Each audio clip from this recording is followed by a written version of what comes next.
I'd like us to do some basic introduction first. Alright, share about who you are, what you do, and we talk about what your expectation later. But let's get to know one another first. Okay, you may now turn and look at your partner and spot the 5 differences.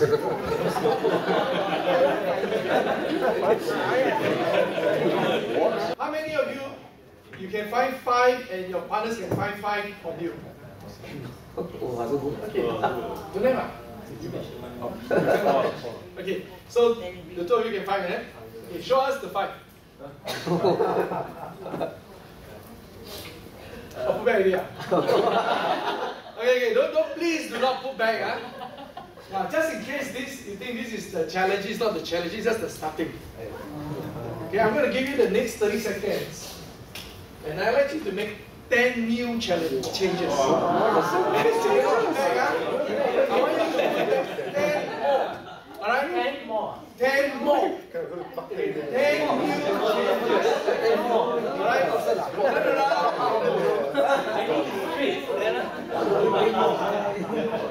Okay, how many of you give up already?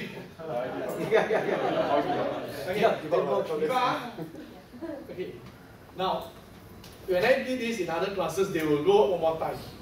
And inevitably, there will be a couple of them that can do it. Okay, so before you are seated, let me answer this question. Okay. Wait. Why can't we do it? Why can't you put on 10 more changes? Don't do change. Huh? Not daring enough? Nothing to change. Somebody said must script already. Okay, now this R-P, R-A, not R-A, okay? Less creative. No more ideas. Less creative, no more ideas. Now, can I suggest to you that we can't because we are limited by our thinking? Because nobody says that you cannot go around and borrow parts from one another. I didn't say you cannot. So technically you can go around and borrow her scarf, borrow her lanyard from somebody, take all the water bottle, put all the new glasses, and you can just walk around and take 10 new things. I didn't say cannot. Alright, so what happened? We are limited by our thinking. Alright, we are limited by our thinking. Please go back and sit down. Alright? We can't make those changes because we are limited by our own thinking. All the assumptions we make. Alright? Today you find that because we are talking about creative users, I'll be doing a bit of thinking games with you. So we are limited by our thinking. Alright? 5, 4, 3, 2, and 1. Time has passed. How many of you have changed back? Or how many of you have not changed back from the 5 changes you made?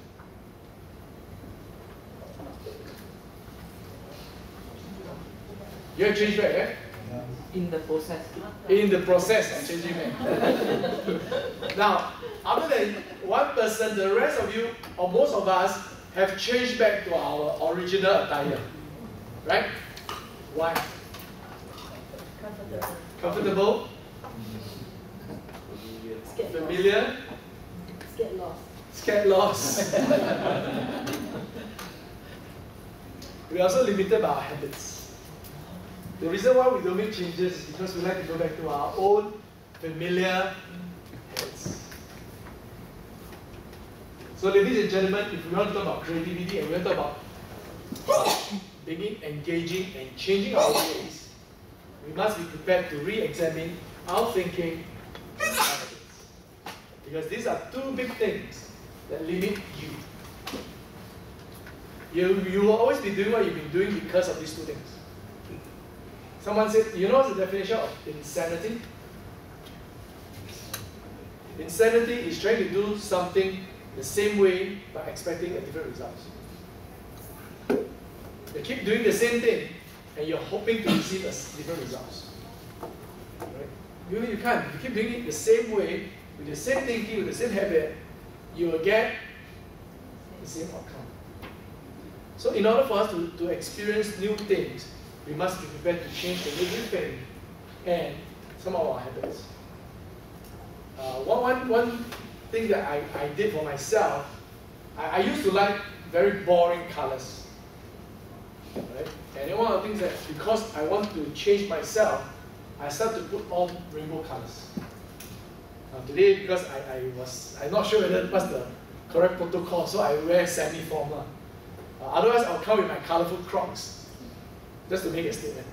And just to help you to say that if you want to start making changes, it starts with your mind, it starts with your habits. Okay? What have just happened in the last 20 minutes? Okay? I've modeled experiential learning for you. Instead of teaching, I've taken you through an experience for you to discover that you can't make a lot of changes because of the way you think, and because of our own habits. Okay? Someone asked what's the definition of experiential learning. I see the notes, so don't worry. I just want you to pay attention because you are attending a workshop on experiential learning. You can't be taking notes. You must go through experience. Okay? So the notes are all given to you. Alright? Now, experiential learning is the process of making meaning from direct experience. Alright? Simply put, experiential learning is learning from experience. Now, the experience can be staged or can be left open. Meaning this, the experience can be anything. It can be adventure, it can be high elements meaning all the wire obstacles that involve confidence, or to move from one place to another, or your rope obstacles, to or just simple experience that I just created here. Because what is experiential learning? It's just learning from experience. So it's up to you to create that experience. And of course, sometimes as teachers, as educators, you're familiar with this term called teachable moments. Now, what are teachable moments? Experience. An experience that presented itself, and you become a teachable moment. Right, so all these are experiential learning. But it's how you juice it up, how you maximize it. Right? Now, I'm going to give you a thought about this. I was happy to see just now that we are reminded again, we make this statement. We don't learn from experience. Okay, experience alone does not contribute to learning. Okay, the word is alone. Experience alone does not contribute to learning.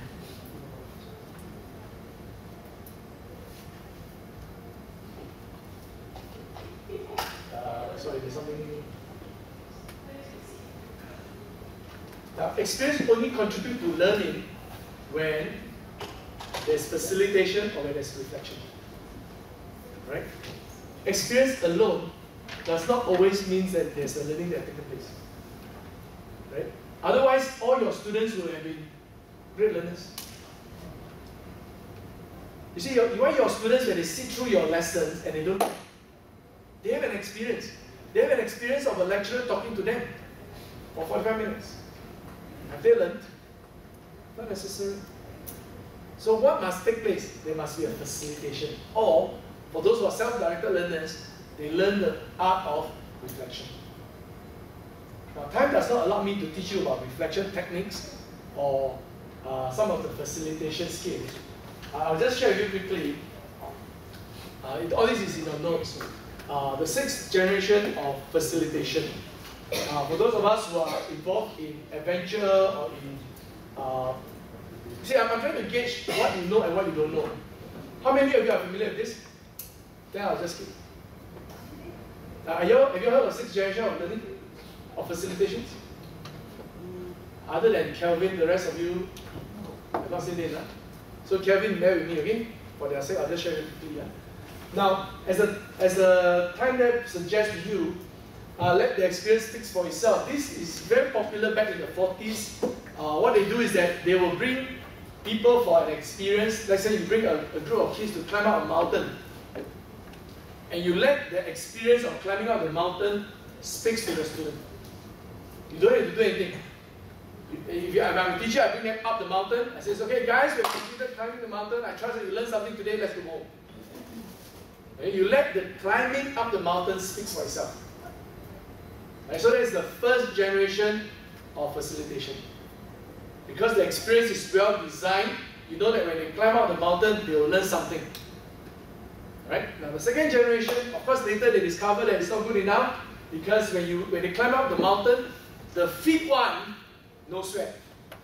The weak one, sweat a lot. Alright, so you now need to do something. So the second generation, you speak for the experience. Tell them, hey guys, we climb up the mountain. I know those of you who are fit, to you there's nothing wrong, but for those of you who are not fit, you learn perseverance. Alright, and then those of you who are strong, you should help the weak one. Right, so what am I doing? I'm speaking for the experience. Okay, I will sum up and I'll tell you this is what you should have learned. Just now when I played the games with you all about making changes, I'm actually using generation 2. Right? I speak for the experience. Then you move on to the next generation, which is debriefing or funnering the experience. Now debriefing basically, you allow the learner to share with you what they have learned through the experience. So your role in generation 3 is just to ask questions, to solicit their sharing and make meaning of their sharing. Then you come generation 4, which is direct front loading. And this is made popular by this concept called service learning. Right? In service learning, you actually front load what you want the student to learn. For example, I like to bring the kids to Sembawang Beach to pick up the rubbish. I'm sure they can do it in various parts of Singapore, but particularly in Sembawang Beach. Right? Why? Because the rubbish in Sembawang Beach can never be fully removed. Do you know why? So before I get them to start, I tell them, okay, the service objective is to do bridge cleaning. Okay, if you do SL, you know there's a service objective and there's a learning objective. So the service objective, then, okay, guys, I want you to pick up 10 garbage bag full of rubbish before we call it a day. Okay, so I will dismiss the class, they can pick up 10 bags of rubbish. So that's the service objective. Now, what's the learning objective? I'll tell them, I'll front load, I'll tell them straight. Now, as you collect the rubbish, I want you to know that we are connected. As you pick up the rubbish, I want you to think of the question, where does the rubbish come from? Where does the rubbish come from? Opposite shop. Opposite shop. So as they pick up the rubbish, so I front-loaded for them what I want them to learn. I even use the word connectedness. Now they may not understand fully what the word connectedness means, but as they collect the rubbish, as they ask the question, they suddenly realize, hey, the rubbish come from Malaysia, come from Thailand, come from Philippines, come from some country where the letters they can't even pick up. Thailand, you know? How do you know rubbish come from different country? The rappers are. Some of them will be Thai words, some of them will be Vietnamese words. Right? Some of them will tell you property of army of Philippines, for example. Okay? So you pick up this. Why are these rubbish in Singapore? Or in Sembawang Beach especially? How many of you here are geography teacher? Don't have. Okay, then I can smoke. If you know the tide system, right? The tide system, the tides will, or the current, it will come down south and you go through the channel, the Strait of Johor. You'll flush this way out into the sea below, and you will go back the same way.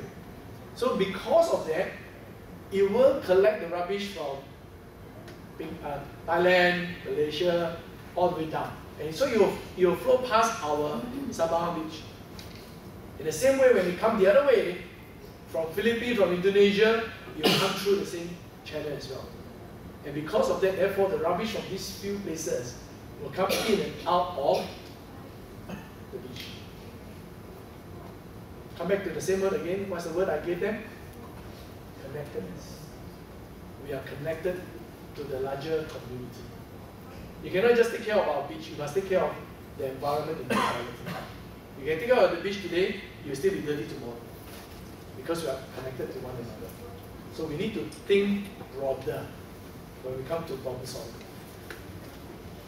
So I've just narrated to you one service learning project. And so I front loaded